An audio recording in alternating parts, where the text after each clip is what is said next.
الحمد لله رب العالمين والصلاة والسلام على أشرف الأنبياء والمرسلين نبينا محمد وعلى آله وصحبه أجمعين وبعد. فأعوذ بالله من الشيطان الرجيم. بسم الله الرحمن الرحيم. إن الدين عند الله الإسلام. وقال النبي صلى الله عليه وسلم: المسلم من سلم المسلمون من لسانه ويده، أو كما قال صلی اللہ علیہ وسلم. محترم بزرگوں، دینی و ملی بھائیوں اور عزیز بچوں، سب سے پہلے اللہ رب العالمین کا شکر واجب ہے کہ اس نے ہمیں یہ توفیق نصیب فرمائی کہ ہم اس کے گھروں میں سے ایک گھر میں اکٹھا ہوں اور اس کے مبارک کلام اور اس کے پیارے رسول صلی اللہ علیہ وسلم کے فرامین عالیہ سے اپنے ایمان کو تازگی بخشنے کی کوشش کریں. یقیناً اس قسم کی مجلسیں بڑی ہی بابرکت ہوتی ہیں اور ان مجلسوں سے اگر کوئی شخص استفادہ کرے تو یہ اس کے لیے بہت ہی اہم اور چشم کشا ثابت ہوتی. ظاہر سی بات ہے کہ ہم لوگ جو کچھ بھی ہم نے سیکھا ہے وہ یا سن کر سیکھا ہے یا پڑھ کر سیکھا ہے، اور آپ تمام حضرات جو اس قسم کے دروس اور مجالس میں حاضر ہوتے ہیں ان کی افادیت سے اچھی طرح سے واقف ہیں. بہرحال اللہ رب العالمین کے شکر کے بعد میں آپ تمام حضرات کا بھی شکریہ ادا کرتا ہوں کہ آپ نے اس سردی میں یہاں پر تشریف لانے کی زحمت کی اور یہاں بیٹھ کر جمعی سے آپ ہماری باتوں کو سنیں گے. اللہ رب العالمین سے دعا ہے کہ اللہ تعالی ہمیں حق بات کہنے کی اور اسے قبول کرنے اور اس کے مطابق عمل کرنے کی توفیق عطا فرمائے. آمین. بھائیوں اور بزرگوں، ہم میں سے جس سے بھی سوال کیا جائے، جس سے بھی پوچھا جائے کہ آپ کا دین کیا ہے، آپ کی شناخت کیا ہے، آپ کس مذہب سے تعلق رکھتے ہیں، تو ہم میں سے ہر چھوٹا بڑا بلا کسی تردد، بغیر کسی سوچ بچار کے یقیناً یہی کہے گا کہ ہم مسلمان ہیں، ہمارا تعلق دین اسلام سے ہے، ہم مذہب اسلام کے ماننے والے اس کے پیروکار ہیں. تو اسلام اور مسلمان یہ کلمات بچپن سے ہمارے کانوں سے ٹکراتے ہیں، ہم ان کو بارہا سنتے ہیں اور ان کا استعمال کرتے ہیں. لیکن اسلام کے کیا معنی ہیں، مسلمان کسے کہتے ہیں، اسلام کے کیا تقاضے ہیں، اس کو ہم میں سے بہت سے لوگ نہیں جانتے. سب سے پہلے ہمیں یہ بات معلوم ہونی چاہیے کہ اسلام وراثت میں پائی جانے والی کوئی چیز نہیں ہے. جیسے ہم اس ملک ہندوستان میں پیدا ہوئے، ہمارے ماں باپ ہندوستانی ہیں، تو ہم آٹومیٹک ہندوستانی شہری ہو گئے. تو اسلام اگر کوئی شخص کسی مسلمان گھر میں پیدا ہوتا ہے اور اس کا عبداللہ اور عبد الرحمن نام رکھ دیا جائے، اس کا ختمہ ہو جائے، تو اتنا اس کے مسلمان ہونے کے لیے کافی نہیں ہے، بلکہ جب وہ شعور کو پہنچتا ہے تو اس کا ایمان اور عقیدہ صحیح ہونا چاہیے، اس کو اکیلے اللہ رب العالمین کی وحدانیت اور اسی کے معبود برحق ہونے کا اقرار اور اعتراف کرنا ضروری ہے، اور اسی کی بندگی کرنی ہوگی۔ اسلام کے معنی آتے ہیں تابعداری کے، سر جھکا دینے کے۔ تو اسلام کا مطلب کیا ہوا کہ ایک انسان اللہ رب العالمین کے احکام کے سامنے سر تسلیم خم کر دے، اللہ کے رسول صلی اللہ علیہ وسلم کے فرامین کو سننے کے بعد ان کے سامنے اپنے تمام خواہشات کو قربان کرتے ہوئے سر تسلیم خم کر دے، ان کو مانے اور دل میں ذرہ برابر بھی اس کبیدگی اور کسی قسم کی ہچکچاہٹ اور تردد نہیں ہونا چاہیے۔ اللہ رب العالمین نے ارشاد فرمایا قرآن کریم میں، وَمَن يَرْغَبُ عَن مِّلَّةِ إِبْرَاهِيمَ إِلَّا مَن سَفِهَ نَفْسَهُ وَلَقَدِ اصْطَفَيْنَاهُ فِي الدُّنْيَا وَإِنَّهُ فِي الْآخِرَةِ لَمِنَ الصَّالِحِينَ إِذْ قَالَ لَهُ رَبُّهُ أَسْلِمْ قَالَ أَسْلَمْتُ لِرَبِّ الْعَالَمِينَ۔ ملت ابراہیمی سے وہی شخص منہ موڑے گا، روگردانی کرے گا، اس دین سے نکلے گا جو اپنے آپ کو خسارے میں ڈالنے والا ہے، جو اپنا خسارہ اور نقصان کرنے والا ہے۔ وَلَقَدِ اصْطَفَيْنَاهُ فِي الدُّنْيَا وَإِنَّهُ فِي الْآخِرَةِ لَمِنَ الصَّالِحِينَ۔ ہم نے حضرت ابراہیم علیہ السلام کو دنیا میں اپنا چہیتا اور برگزیدہ بنا لیا تھا، اور آخرت میں بھی وہ اللہ کے نیک و صالح اور برگزیدہ بندوں میں سے ہوں گے۔ تو ابراہیم علیہ السلام کا یہ اعزاز ہے، اللہ رب العالمین نے انہیں اس اعزاز سے نوازا کہ انہیں متقیوں کا امام بنایا، اور یہ بتایا کہ ان کے طریقے سے جو منہ موڑے گا وہ خسارہ اٹھانے والا ہے، وہ گھاٹا اٹھانے والا ہے۔ ان کا طریقہ کیا تھا؟ اذ قال له ربه اسلم قال اسلمت لرب العالمین۔ جب بھی پروردگار نے ان سے کہا، ان کے رب کا حکم ہوا کہ اے ابراہیم علیہ السلام ہمارے حکم کے سامنے سر جھکا دیجئے، انہوں نے بلا کسی چونچرا، بغیر کسی تردد اور ہچکچاہٹ کے اللہ کے ہر حکم کو مانا اور تسلیم کیا اور سر تسلیم خم کر دیا۔ تو یہ اسلام ہے بھائی اور بزرگوں، اس کے معنی ہیں اطاعت کے، تابعداری کے، فرما برداری کے۔ تو ہم جو مسلمان ہونے کا دعویٰ کر رہے ہیں، یہ کوئی آسان بات نہیں ہے کہ صرف ہم نے دعویٰ کر لیا اور کافی ہو گیا، نہیں، بلکہ اس دعوے کا ثبوت عملی طریقے پر ہم کو دینا ہوگا۔ اسلام ہمیں سکھاتا ہے کہ ہم اللہ رب العالمین کی ہی عبادت و بندگی کریں، اور اللہ کے رسول صلی اللہ علیہ وسلم کے فرامین کو مانیں اور ان کے مطابق اپنی زندگی بسر کرے۔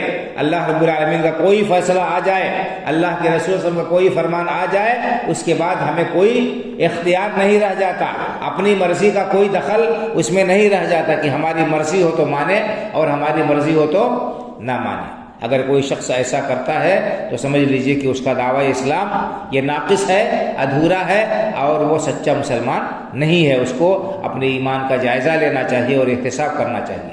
قرآن کریم میں اللہ رب العالمین نے ارشاد فرمایا، وَمَا كَانَ لِمُؤْمِنٍ وَلَا مُؤْمِنَةٍ اذا قضى الله ورسوله امرا ان يكون لهم الخيرة من امرهم۔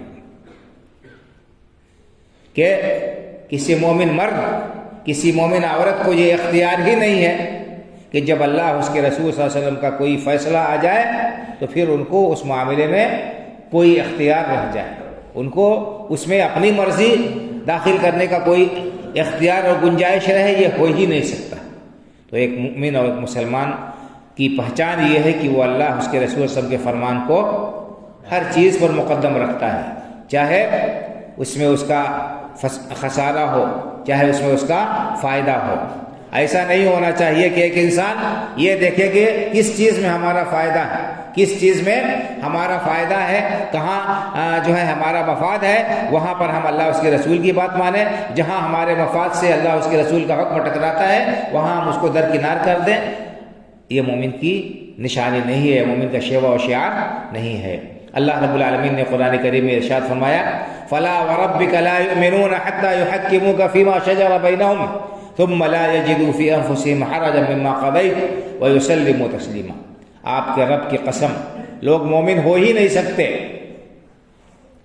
لوگوں کا ایمان صحیح نہیں ہو سکتا حتی یحکموک فیما شجر بینہم، یہاں تک کہ نبی صلی اللہ علیہ وسلم لوگ آپ کو اپنے آپسی مسائل میں، اپنے آپسی معاملات میں حکم اور فیصل نہ بنا لیں. ثم لا يجدوا في انفسهم حرجا مما قضيت ويسلموا تسلیما. پھر یہی نہیں کہ آپ کو حکم بنا لیں، بلکہ آپ کا ہر حکم من و عن تسلیم کریں، بلا چون و چرا تسلیم کریں. آپ جو بھی فیصلہ کر دیں، چاہے ان کے موافق ہو چاہے ان کے مخالف ہو، اس میں وہ دل میں ذرا سی بھی تنگی محسوس نہ کریں. ثم لا يجدوا في انفسهم حرجا مما قضيت، آپ جو کچھ فیصلہ کر دے اس میں ذرا سی بھی تنگی اپنے دل میں وہ محسوس نہ کرے. وَيُسَلِّمُوا تسلیما، اور سر تسلیم کامل طور پر جھکا دے اس کے سامنے، اور اس میں کسی قسم کے لیت و لعل سے کام نہ لے. تو اس معنی میں قرآن کریم کی آیات بہت ساری ہیں بھائی اور بزرگوں، اور اسی طرح سے بہت ساری احادیث مبارکہ بھی ہیں. ایک حدیث میں اللہ کے رسول صلی اللہ علیہ وسلم نے ارشاد فرمایا کل امتی يدخلون الجنة الا من ابى قیل ومن ابى یا رسول اللہ قال من اطاعنی دخل الجنہ ومن عصانی فقد ابى. آپ نے فرمایا کہ میری امت کے سارے لوگ جنت میں جائیں گے، ساری امت میری جنت میں چلی جائے گی مگر جو جنت میں جانے سے انکار کرے، جو جنت میں نہ جانا چاہے وہی جنت میں نہیں جائے گا. قیل ومن ابى یا رسول اللہ، کہا گیا کہ اللہ کے رسول صلی اللہ علیہ وسلم جنت میں جانے سے کون انکار کرے گا، کون نہیں چاہے گا کہ وہ جنت میں داخل ہو. آپ نے فرمایا کہ من اطاعنی دخل الجنہ ومن عصانی فقد ابى. معاملہ صرف چاہنے سے نہیں ہے، بلکہ اس کے لیے ایک میزان ہے، ایک ترازو ہے، ایک پیمانہ ہے، اور وہ کیا ہے کہ جو میری اطاعت کرے گا، جو میرے فرمان کے مطابق عمل کرے گا وہ جنت میں جائے گا، اور جو میری نافرمانی کرے گا، میرا حکم کچھ ہے اور وہ چل رہا ہے کسی اور راستے پر، اپنی منمانی کر رہا ہے اللہ کے رسول کا فرمان آ جانے کے بعد بھی، تو ایسا شخص جنت میں جانے سے منکر ہے. چاہے وہ زبان سے نہ کہے لیکن اپنے عمل سے وہ انکار کر رہا ہے کہ وہ جنت میں جانا نہیں چاہتا ہے. معلوم یہ ہوا کہ صرف دعویٰ یہ کافی نہیں ہے، بلکہ دعوے کے لیے دلیل و ثبوت ہونا چاہیے، اور یہ دلیل و ثبوت یہی ہے کہ ہم اللہ کا حکم اور اللہ کے رسول کا فرمان جاننے کی کوشش کریں، اور جب جان لیں تو اس کے مطابق ہم عمل کریں.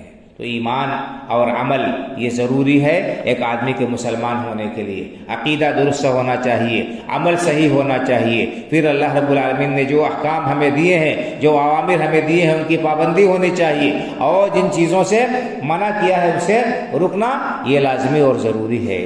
اسلام صرف زبانی دعوے کا نام نہیں ہے. اللہ کے رسول صلی اللہ علیہ وسلم نے کچھ چیزوں کو اسلام کی بنیاد قرار دیا. آپ کا ارشاد ہے، مشہور حدیث آپ نے سنی ہے، آپ نے کیا فرمایا؟ بنی الاسلام علی خمس شہادت ان لا الہ الا اللہ وان محمد رسول اللہ واقام الصلاۃ وایتاء الزکاۃ وصوم رمضان وحج البیت من استطاع الیہ سبیلا او کما قال صلی اللہ علیہ وسلم.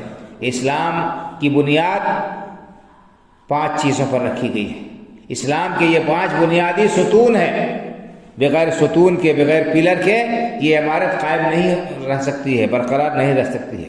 اگر کسی عمارت کی دیوار، اس کی بنیاد کھود دی جائے، بنیاد گرا دی جائے، تو پھر وہ دیوار، وہ عمارت باقی نہیں رہ سکتی ہے، وہ بہت جلد منہدم ہو جائے گی، گر جائے گی. تو یہ 5 اسلام کے پلر اور بنیاد ہیں.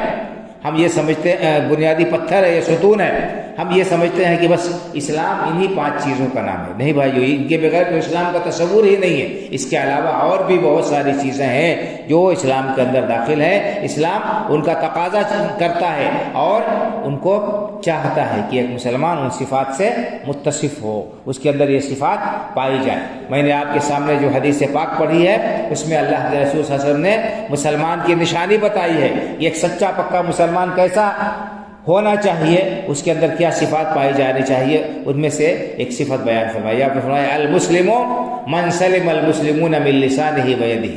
اسلام صرف یہی نہیں ہے کہ انسان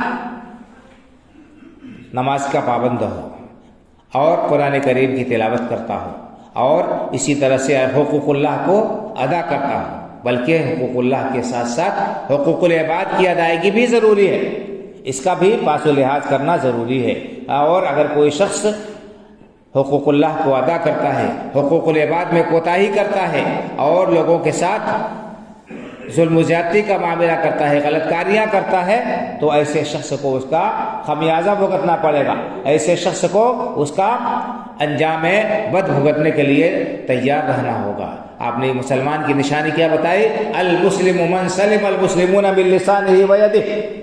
صحیح مسلمان وہ ہے، سچا اور پکا مسلمان وہ ہے جس کی زبان سے اور اس کے ہاتھ سے دوسرے مسلمان محفوظ ہو، اپنی زبان سے بھی کسی کو تکلیف نہ پہنچائے۔ اس زبان کے اندر کتنی ساری خرابیاں، کتنی ساری بیماریاں اور مہلک امراض ہیں اس زبان کے اندر، جن کا ہم ارتکاب صبح سے شام تک نابالغ کتنی بار کرتے ہیں اور ہمیں ان کی خطرناکی کا اندازہ نہیں۔ یہی زبان جس کے ذریعے سے ایک انسان دوسرے انسان کی غیبت کرتا ہے، اپنے بھائی کی عزت پر بٹا ڈالتا ہے اور اس کی آبروریزی کرتا ہے، اسی زبان کے ذریعے سے انسان چغلی کرتا ہے، ایک دوسرے کے درمیان لڑائی لگاتا ہے، اسی زبان کے ذریعے سے انسان کسی کو گالی دیتا ہے اور کسی کو کے اوپر تہمت لگاتا ہے۔ یہ سب کے سب کتنے خطرناک امراض ہیں، ان میں سے ہر ایک کے سلسلے میں احادیث مبارکہ میں وعید آئی ہے۔ قرآن کریم کے اندر بھی ان برائیوں سے منع کیا گیا ہے اور ان کی قباحت کو بیان کیا گیا ہے۔ ہم مسلمان اپنے آپ کو کہتے ہیں لیکن ہم اپنی زبان کی کتنی حفاظت کرتے ہیں؟ اپنی زبان سے ہم لوگوں کو تکلیف دینے سے باز رہتے ہیں کہ نہیں رہتے ہیں؟ یہ سوچنے کی بات ہے۔ ہماری مجلسیں عام طور پر اسی قسم کی برائیوں میں گزرتی ہیں، یا ہماری مجلسوں کا بیشتر حصہ اسی قسم کے برائیوں پر مشتمل ہوتا ہے۔ کوئی کسی کی غیبت کر رہا ہے، کوئی کسی کا تمسخر کر رہا ہے، کوئی کسی کے ساتھ ٹھٹھا کر رہا ہے، کوئی کسی کے اوپر جھوٹا الزام لگا رہا ہے، کوئی کسی کے خلاف جھوٹی گواہیاں دے رہا ہے، کیا کچھ نہیں ہوتا ہے بھائی اور بزرگوں اس زبان سے۔ تو آپ نے فرمایا کہ المسلم من سلم المسلمون من لسانہ و یدہ، حقیقی مسلمان وہ ہے جو اپنی زبان کے اوپر کنٹرول کرتا ہے، اپنی زبان کو روک کر رکھتا ہے، اپنی زبان کا غلط استعمال نہیں کرتا ہے۔ اگر کوئی شخص ایسا کرتا ہے تو سمجھ لیجئے کہ اس کے لیے بڑا خطرہ ہے، بڑی سخت وعید ہے۔ اللہ کے رسول صلی اللہ علیہ وسلم نے فرمایا کہ من یضمن لی ما بین لحییہ و ما بین رجلیہ اضمن لہ الجنہ، جو شخص مجھے اپنے دو جبڑوں کے بیچ کی چیز یعنی زبان کی حفاظت کی ضمانت لے کہ زبان کا غلط استعمال نہیں کرے گا، اور اپنے دونوں ٹانگوں کے بیچ کی چیز یعنی شرمگاہ کی حفاظت کی ضمانت لے کہ اس کا غلط استعمال نہیں کرے گا، تو میں اس کے لیے جنت کی ضمانت دیتا ہوں۔ یہ زبان کا معاملہ ہے بھائی اور بزرگوں۔ ایک صحیح حدیث میں اللہ کے رسول صلی اللہ علیہ وسلم نے اس زبان کی خطرناکی کو بیان کرتے ہوئے کیا فرمایا؟ ان العبد لا يتكلم بالكلمة من رضوان الله لا يلقي لها بالا يرفع الله بها درجات۔ ایک انسان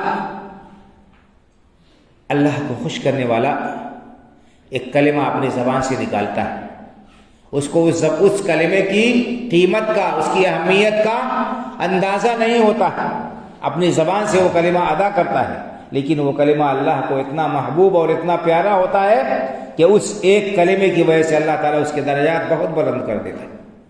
وَإِنَّ الْعَبْدَ لَا يَتَكَلَّمُ بِالْكَلِمَةِ مِنْ سَخَطِ اللَّهِ لَا يُلْقِي لَهَا بَالًا يَهْوِي بِهَا فِي جَهَنَّمَ بَعْدَ مَا بَيْنَ الْمَشْرِقِ وَالْمَغْرِبِ أو كما قال صلی اللہ علیہ وسلم۔ اور آپ نے فرمایا کسی طرح سے اس زبان سے انسان ایک کلمہ نکالتا ہے، اس کلمے کی اس کی نگاہ میں کوئی قیمت نہیں ہوتی، ایسے ہی روا روی میں اس نے وہ بات کہہ دی، اس کی خطرناکی کا اسے اندازہ نہیں کہ یہ کتنا مہلک یہ کلمہ ہے، اس کے اثرات کتنے دور رس ہیں اور کس قدر یہ انسان کے لیے نقصان دہ کلمہ ہے۔ زبان سے ایک بات بول دیتا ہے انسان، لا یلقی لہا بالا، اس کا وہ کوئی خیال نہیں کرتا ہے، اس کی قیمت کو وہ نہیں سمجھتا ہے، لیکن وہ کلمہ اللہ کو اتنا ناپسند ہوتا ہے، اتنا ناپسند ہوتا ہے کہ اللہ تعالیٰ اس ایک بات کی وجہ سے اس کو جہنم میں انتہائی نچلے طبقے میں اسے پھینک دیتا ہے۔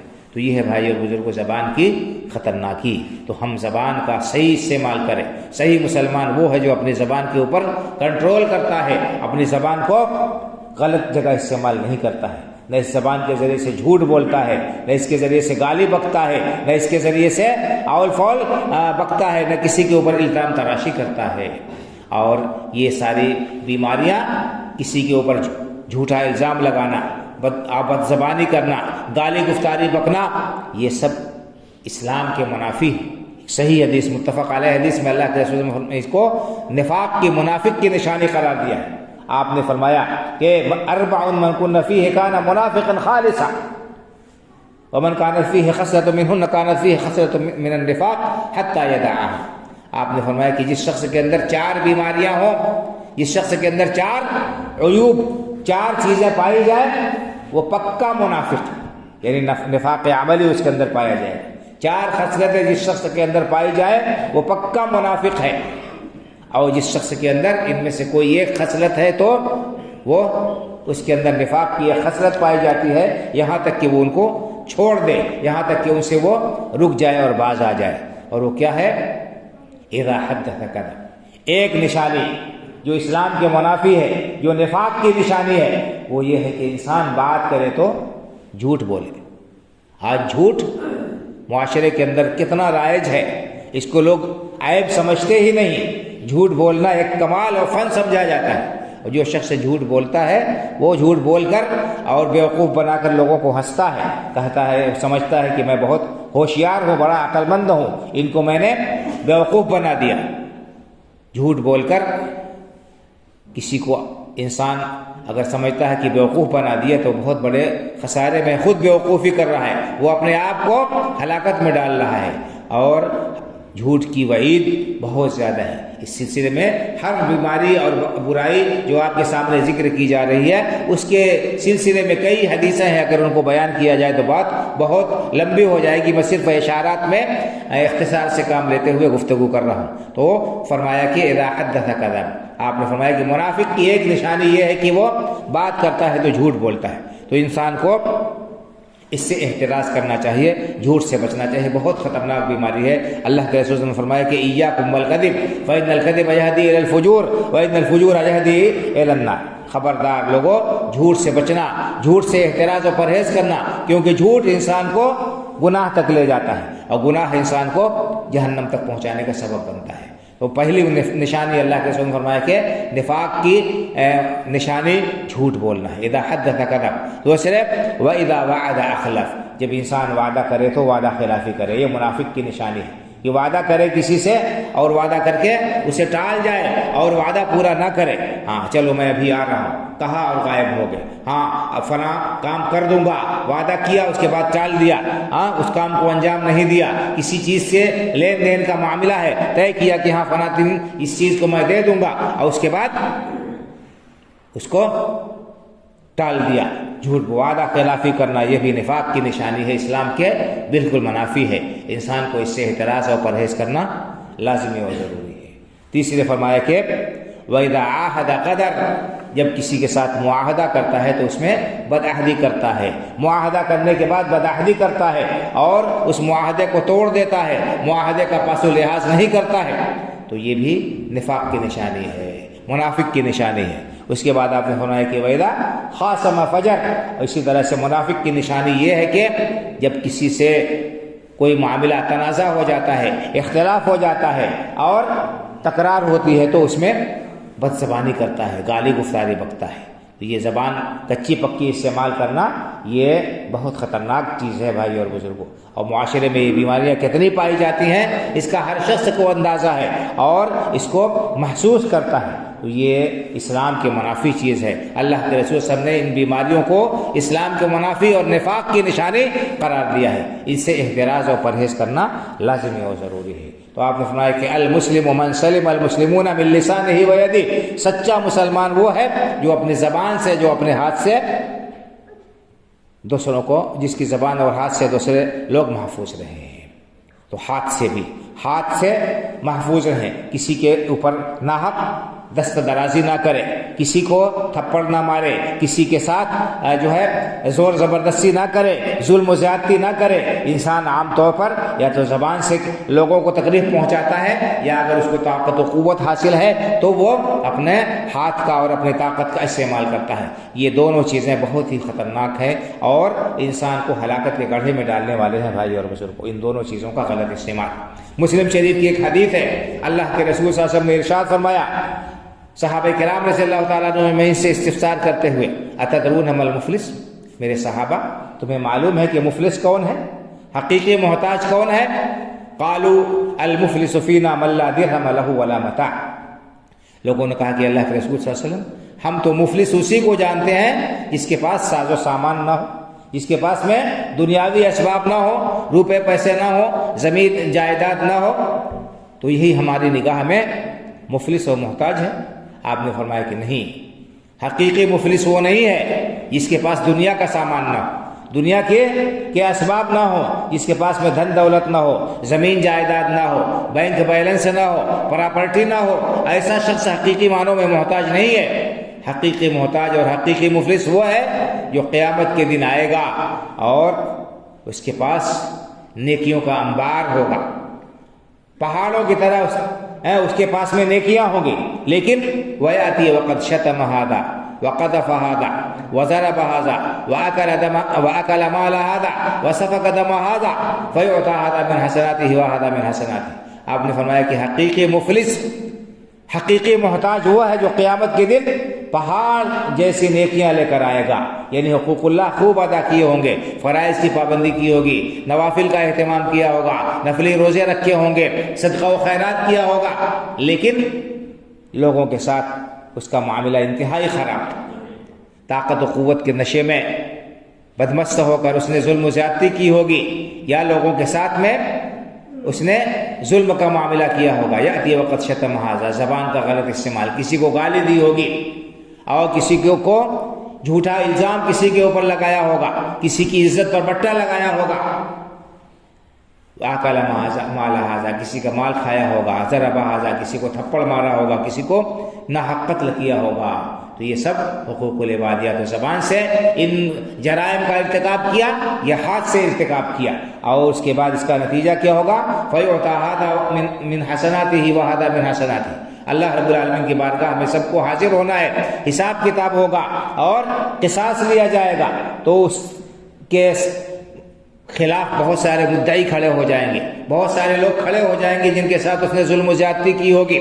اللہ رب العالمین اس دن اس کی نیکیاں لے کر مظلوموں کو دے دے گا، جس کو تھپڑ مارا ہوگا، جتنی زیادتی کی ہوگی اتنی نیکیاں اس کے کھاتے میں ڈال دی جائیں گی، جس کا مال ہڑپا ہوگا اس کو اس کی نیکیوں میں سے اس کے مال کے برابر دے دیا جائے گا، جس کے ساتھ اور زیادتی کی ہوگی، کسی کے اوپر جھوٹا الزام لگایا ہوگا، الزام تراشی کی ہوگی، اس کے بقدر اس کی نیکیاں لے کر دے دی جائیں گی، یہاں تک کہ پہاڑ جیسی اس کی ساری نیکیاں کیا ہو جائیں گی؟ ختم ہو جائیں گی، اور لوگوں کے حقوق رہ جائیں گے، تو پھر لوگوں کے گناہ لے کر اس کے اوپر لاد دیے جائیں گے اور اس کو جہنم میں ڈھکیل دیا جائے گا۔ اللہ اکبر۔ ذرا سوچئے بھائی اور بزرگوں، یہ زبان کی خطرناکی کتنی زیادہ ہے، اور طاقت و قوت کے نشے میں جو لوگ بدمست ہو کر لوگوں کے ساتھ زیادتی کرتے ہیں، دست درازیاں کرتے ہیں، ان کی حق تلفی کرتے ہیں، اور ان کے مال کو ہڑپ کر بیٹھ جاتے ہیں اور سمجھتے ہیں کہ ہمارا کوئی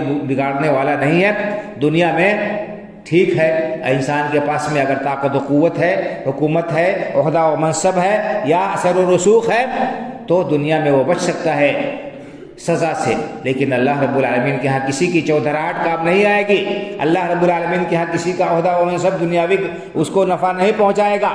اس دن اللہ رب العالمین کی بارگاہ میں سارے کے سارے لوگ حاضر کیے جائیں گے، اور اللہ رب العالمین انصاف کے ساتھ سب کے درمیان فیصلہ فرمائے گا۔ تو دیکھیے کہ کتنی خطرناک یہ سزا ایسے شخص کو ملے گی جس نے اپنی زبان کا غلط استعمال کیا ہوگا، کہ اس کی ساری نیکیاں حبط کر لی جائیں گی، اور جس نے کسی کے ساتھ دست درازی کی ہوگی تو اس کے ساتھ کیا معاملہ کیا جائے گا۔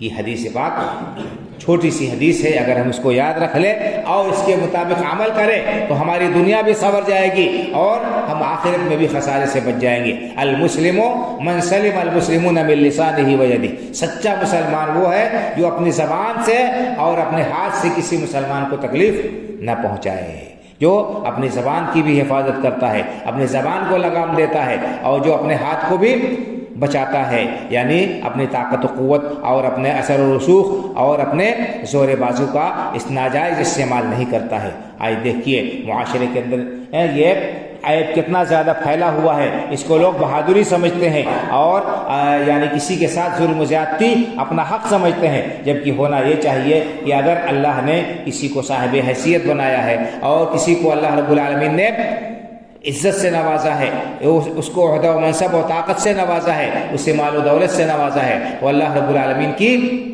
ان نعمتوں کی قدر کرے، ان کا صحیح استعمال کرے اور ان کے ذریعے سے اللہ کے بندوں کو فائدہ پہنچائے، اللہ رب العالمین کے بندوں کو نفع پہنچائے اور ان کو ان کی مصیبتوں میں کام آئے، ان کے ساتھ کھڑا ہو، نہ یہ کہ ان کے لیے مصیبت بنے۔ اس طرح کی بھائی اور بزرگوں بہت ساری احادیث ہیں جو ہمیں بتاتی ہیں، ہمیں سکھاتی ہیں کہ ایک مسلمان کا کیا طرز عمل ہونا چاہیے، ایک سچا مسلمان کون ہے۔ ان احادیث کی روشنی میں ہم اپنا جائزہ لیں، اپنا احتساب کریں کہ کیا ہم اپنے دعوی ایمان میں اور اسلام میں واقعی سچے ہیں یا صرف زبانی دعویٰ ہی ہے۔ تو اللہ رب العالمین کے ہاں صرف دعوے کی کوئی اہمیت اور کوئی قیمت اور وزن نہیں ہے، بلکہ اس کے ساتھ ساتھ دلیل ہونی چاہیے۔ تو زیادہ لمبی گفتگو نہ کرتے ہوئے یہیں پر میں اپنی گفتگو ختم کرتا ہوں، اپنی بات ختم کرتا ہوں۔ اللہ رب العالمین سے دعا کرتا ہوں کہ اللہ تعالی ہمیں سچا پکا مسلمان بنائے اور حقوق اللہ کے ساتھ حقوق العباد کی ادائیگی کی بھی اللہ تعالی ہمیں توفیق سے نوازے۔ اللہ رب العالمین ہماری زبانوں کی حفاظت کرنے کی اور اسی طرح سے اپنے ہاتھ پیر اور اپنے اعضاء کی حفاظت کرنے کی اللہ تعالیٰ توفیق عطا فرمائے اور ان کو اپنی مرضیات پہ استعمال کرنے کی اللہ تعالیٰ توفیق بخشے، اپنے ناپسند اور اپنے جو ہے غضب کے کاموں سے اپنے پناہ اور حفاظت میں رکھے، اسلام کا زندہ رکھے، ایمان پر ہمارا خاتمہ ہو، آمین۔ اقول قولی ھذا واستغفر اللہ لی ولکم ولسائر المسلمین فاستغفروہ من کل ذنب انہ هو الغفور الرحیم، وصلی اللہ علی نبینا محمد وعلی آلہ وصحبہ اجمعین، والسلام علیکم ورحمۃ اللہ وبرکاتہ۔